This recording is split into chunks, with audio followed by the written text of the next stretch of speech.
ভাইরে, গত বিপিএলে চট্টগ্রাম কানাডিয়ান মডেল, অভিনেত্রী, ফিটনেস ইনফ্লুয়েন্সার এবং ক্রিকেট উপস্থাপক ইয়াশা সাগরকে এনে পুরো বাঙালি জাতিকে দুর্বল করে দিয়েছিল।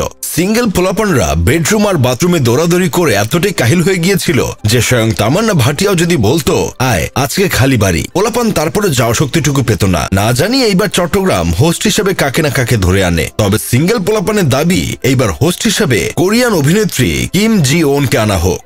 যত টাকা লাগে পোলাপান দিবে, দরকার পড়লে মাইক ভাড়া করে চাঁদা তুলে টাকা দিবে। তারপর এই বিপিএল আসরে হোস্ট হিসেবে কিম জি ওনকে লাগবে। চট্টগ্রামের মালিক এক ইয়াশা সাগরকে এনে শত শত কন্টেন্ট ক্রিয়েটরদের আয় রোজগারের ব্যবস্থা করে দিয়েছিল। ক্যামেরা অন করে শুধু ইয়াশা সাগরের কাঁঠালের ফুটেজ নিত, সেই ফুটেজ ফেসবুক ইউটিউবে দিয়ে হাজার হাজার ডলার ইনকাম করেছে। আর সাংবাদিকদের কথা নাই বা বলি, ওনারা তো খেলা সংবাদ শুরুই করেছে ইয়াশা সাগরের কাঁঠাল দেখিয়ে। তবে ভাই যাই বলেন, খেলা শুরুর আগেই কিন্তু চট্টগ্রাম তাদের চমক দেখানো শুরু করছে। বিপিএল এর নিলামে তারা এমন চমক দেখিয়েছে যা দেখে পোলাপানের কদম জোড়া কান্দে উঠে গেছে। এজন্য পাবলিক এখন বলাবলি করছে নিলামে একটু মাথা খাটানো উচিত। কিন্তু চট্টগ্রামের সিদ্ধান্তগুলো দেখে মনে হচ্ছে তাদের কাছে সেই বুদ্ধিটুকুও নেই। তারা শুধু অচল মাল বুইড়া খেলোয়াড়দের ভালো দামে কিনে নিচ্ছে। বিপিএল এর নিলাম দেখে যা বুঝলাম, আমি রেজিস্ট্রেশন করলে আমাকেও চট্টগ্রাম কিনে ফেলতো, অথচ একই দামে তরুণদের দিকে নজর দিলে অনেক বেশি লাভ হতো। নাইমকে এত টাকা দিয়ে না নিয়ে যদি লিটনের জন্য বিট করত, তবে তারা একজন ভালো ব্যাটসম্যান, নির্ভরযোগ্য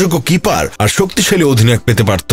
যারা অবশ্য লর্ড অ্যাসোসিয়েশনের সভাপতি নাইম শেখকে চিনে না, তারাই মূলত নাইম শেখকে নিয়ে চুলকানি শুরু করছে। দেখেন ভাই, নাইম শেখ সাধারণ কোনো প্লেয়ার না। উনার মতো একজন খেলোয়াড় শত বছরে একবার পৃথিবীর বুকে জন্মায়। আমরা জাতি হিসেবে খুবই সৌভাগ্যবান যে আমরা নাইম শেখের খেলা নিজ চোখে দেখতে পারছি। বিরাট কোহলির যখনই খারাপ সময় যায় তখনই নাইম শেখকে একটা ফোন দেন। নাইম ফোনের মধ্যেই কোহলিকে কিছু পরামর্শ দেন, আর তাতেই পরের ম্যাচে বিরাট কোহলি সেঞ্চুরি করে। অভিষেক শর্মা যে এখন সব বোলারদেরকে কুত্তামার মারে, আপনাদের কি মনে হয় সেটা সে নিজে নিজে শিখছে? না রে ভাই, নাইম শেখ শিখিয়েছে। অভিষেক শর্মা প্রায় সময় বলে, আমি জীবনে যা কিছু শিখেছি সব আমার গুরু নাইম ভাইয়ের থেকে। জানি তো আমার এই কথা শুনে হেটার্সরা বলবে অভিষেক শর্মার গুরু হলো যুবরাজ সিং। এখন আপনারাই বলেন, এত বড় মাপের একজন খেলোয়াড়কে চট্টগ্রাম মাত্র 1,10,00,000 টাকা দিয়ে কিনছে, অথচ আইপিএল এ নাইম শেখের দাম হয়েছিল 300 কোটি টাকা, বিগ ব্যাশে দাম হয়েছিল 250 কোটি টাকা। শুধু তাই না, ইংলিশ প্রিমিয়ার লিগ ও লা লিগাতেও নিলামে নাইম শেখের মূল্য 100 কোটি মিলিয়ন হয়েছিল। এখন আপনারা বিশ্বাস করলে করেন, না করলে নাই। আমি আর খারার উপর মিথ্যা কথা কইতে পারবো না। এইসব দেখে আমার বন্ধু কেরামত বলতেছে